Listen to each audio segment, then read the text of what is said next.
After last night's incidents, I don't know how to face him now. She lowered her head slightly, with a slight blush on her face. She took off her pajamas while recalling what happened last night. Due to 2 incidents of toy spider raids, she was greatly frightened. This made her feel very embarrassed. She didn't know how to continue spending time with Leon next. Roswitha's pajamas slipped off and fell at her feet. Then, she walked towards the wardrobe and took out her clothes. This is the first time I have broken my principles. I expose my weaknesses in front of a human and fall asleep in his arms. She slowly put the clothes on herself and placed her hand behind her neck, tidying up the jewelry around her neck. It was the first time she had ever done that to a human. As the queen of the Silver Dragon clan, she increasingly felt that what happened last night had undermined her authority as a queen. She couldn't believe what happened last night was true. If she let others know these things, she would surely wish to make those who know these things lose their memories. This is really embarrassing. I must never tell anyone. She doesn't want anyone to know everything that happened between her and Leon last night. Although she felt very unwilling to accept these things, since they had already happened, there was nothing she could do. After putting on her clothes, she stood at the door of the room and took a deep breath.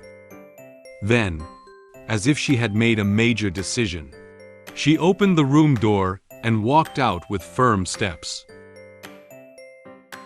At this moment, a familiar voice came from the door of the room. "Are you awake?"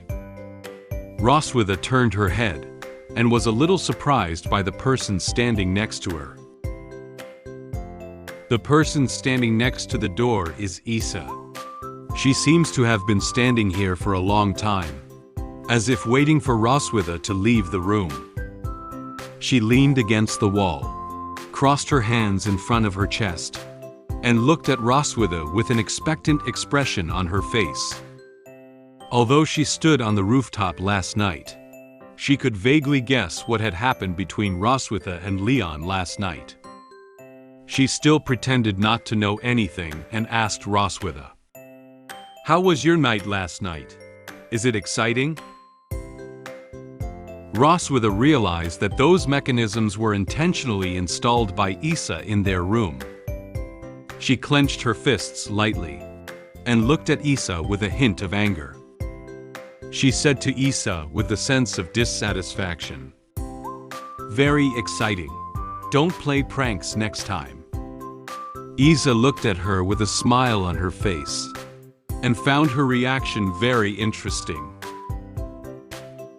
At this moment, Isa seemed to have remembered something. She leaned over to Roswitha and lifted her hand to gently cover her mouth. She whispered to Roswitha with a sense of mystery, "Have you used the toys I prepared for you?" Roswitha knew what Isa's purpose was. She nervously lowered her head, her cheeks tinged with a slight blush. Although she and Leon didn't do anything more intimate last night, she still felt shy about the issue. She answered Isa softly, "No." Isa felt a bit regretful about Roswitha's answer. However, she didn't act particularly exaggerated.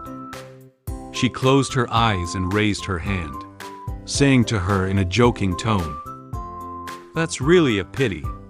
By the way, when you leave later, I'll pack a few toys for you. You take them back and practice how to use it. When are you going to have another child? I'm waiting for her to inherit my red dragon castle." Roswitha felt her own face getting redder and redder. She felt that her secret was about to be discovered by Isa. If Isa continues to ask, she will not know how to answer. She quickly walked over and took Isa's arm, pulling her towards the dining room. She stuttered. "Isa, we don't need you to worry. Let's have breakfast." Lisa looked at the shy Roswitha with a smile and found her reaction quite amusing. Although she knew that Roswitha wanted to change the subject, she had no intention of exposing her lies. In the denied room of the Red Dragon Castle, the maids are busy serving the prepared breakfast to the table. Leon, Noah, and Muin have arrived at the dining room. They sat on chairs next to the dining table and waited for the arrival of Roswitha and Isa. Leon and Muin are sitting in the same chair. He gently pinched Muin's face and played with her. Muin sat on Leon's lap, waving her hands happily with a happy smile on her face. Noah did not participate in their interaction. She sat on another chair and quietly read a book. Leon lowered his head and looked at Muin with a smile. Muin felt a ticklish sensation on her face and occasionally let out a few laughs. She grabbed his arm to prevent herself from falling off his thigh. At this moment, she seemed to notice two familiar figures at the entrance of the dining room. She turned her head and looked at the doorway. "Ah! Mom and Auntie are here." Roswitha and Isa walked into the dining room together. Upon hearing the sound, Roswitha looked forward. She noticed that Noah and Muin had arrived at the restaurant early, and even Leon, whom she hadn't seen in the morning, was already waiting for them here. Isa turned her head and gently waved to the maids, indicating that they could leave the dining room first. The maids bowed to her, indicating that they had received her instructions. Seeing that Roswitha and Isa had arrived at the dining room, Muin was very happy. She jumped down from Leon's thigh like a light and agile bird.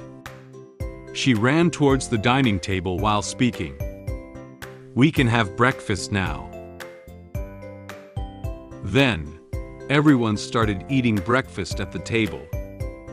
Leon and Roswitha sat on one side. Noah and Muin sat across from them. Isa sat in the middle position. The family quietly enjoyed the warmth brought by breakfast.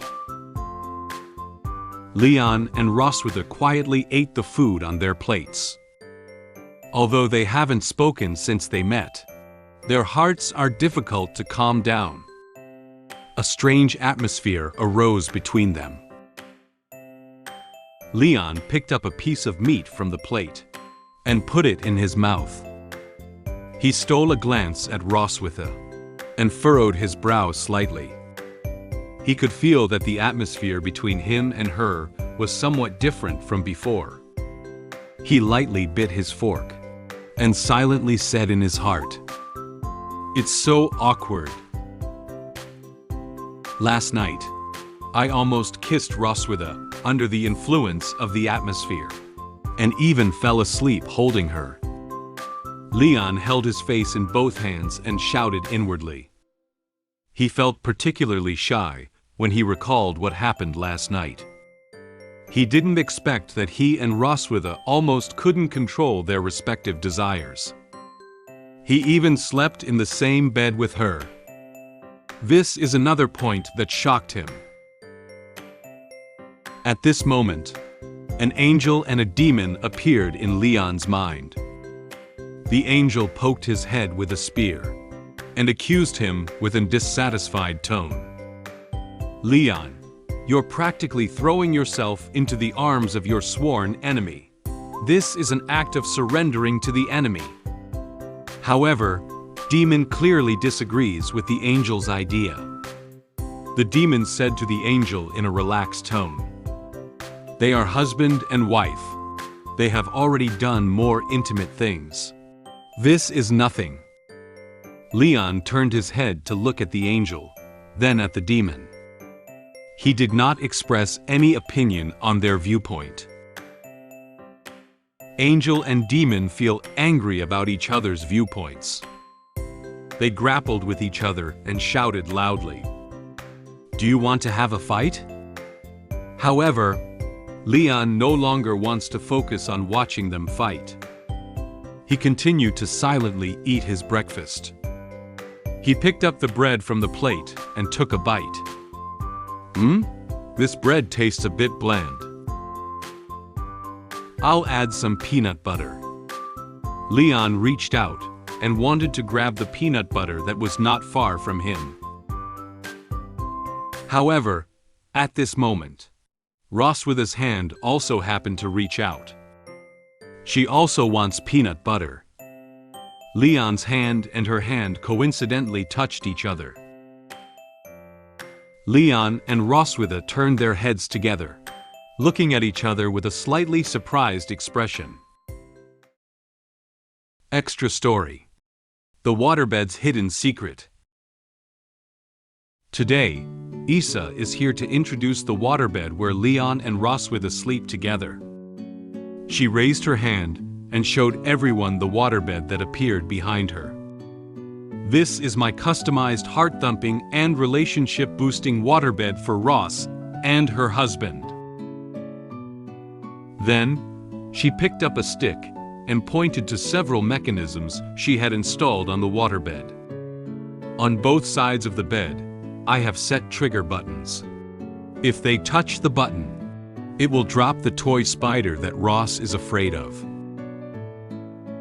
They only avoid triggering the mechanism by staying embraced in the center of the bed. So, do you know what to do now? Isa stood in front and made a mischievous expression. After listening to Isa's introduction, Roswitha standing behind her looked at her angrily. She was dissatisfied with the surprise prepared by Isa. This is completely unnecessary. Hi! Pineapple has a good news to tell you. My app LoloBun can now be downloaded on the App Store and Google Play. You can search for LoloBun Light Novel in the search bar to find the app. After downloading the app, you can read our exclusive novels and comics more easily on your mobile phone. If you are interested, you can download LoloBun from the App Store and Google Play.